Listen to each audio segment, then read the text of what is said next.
I had been planning the trip for weeks, a secret getaway I thought would bring excitement into my routine life. My husband, Alex, was supportive in his own distant way, wrapped up in work and commitments, leaving me craving a break from the monotony. I didn't tell him the details, a weekend in a remote cabin, just me, nature, and time to think. The morning I left, I kissed him goodbye, careful to mask the excitement and nervous anticipation in my voice. "I'll be back before Monday," I said, slipping into the car and driving off while he remained inside, immersed in his work. I felt a thrill, a tiny spark of rebellion in my otherwise predictable life. The trip was everything I imagined. Crisp mountain air, quiet lakes, and long walks through forest trails. I disconnected from emails, social media, and responsibilities. It was liberating, almost euphoric. I felt free, alive, and momentarily untethered from the life I thought I understood so well. But as the weekend drew to a close, a strange unease settled over me.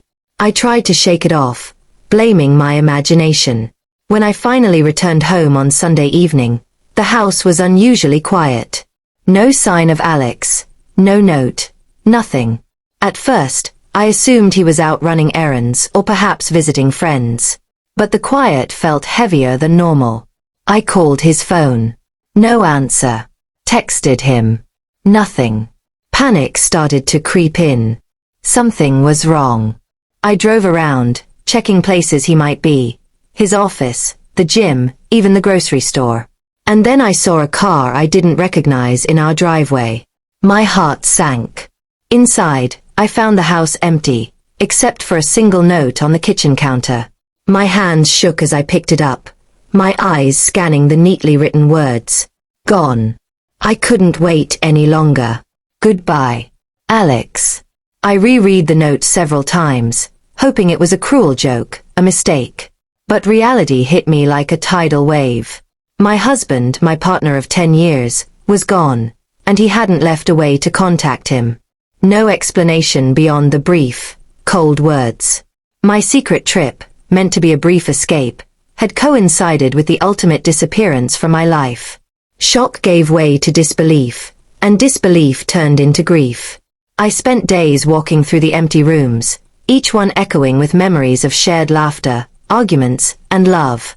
I called friends, family, even neighbors, seeking answers. No one had seen him, no one knew where he went. It was as if he had vanished into thin air. Anger followed soon after. How could he just leave? After years of marriage, after promises, after everything we had built together, he could disappear without a word?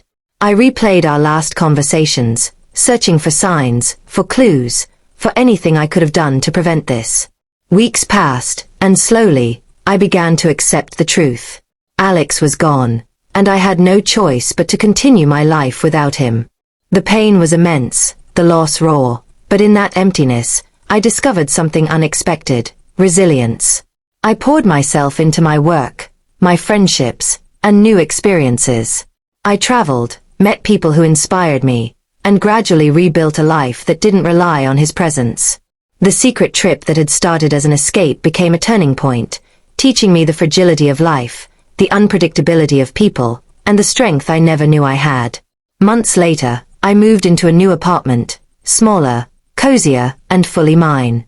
I decorated it with things that made me happy, chose routines that nourished my soul, and allowed myself to hope again. I learned to find peace in solitude, to embrace independence, and to trust that my future didn't depend on someone else's choices. Looking back, I realized that the loss, though devastating, had forced me to confront the truth. No one else can define your happiness or your path.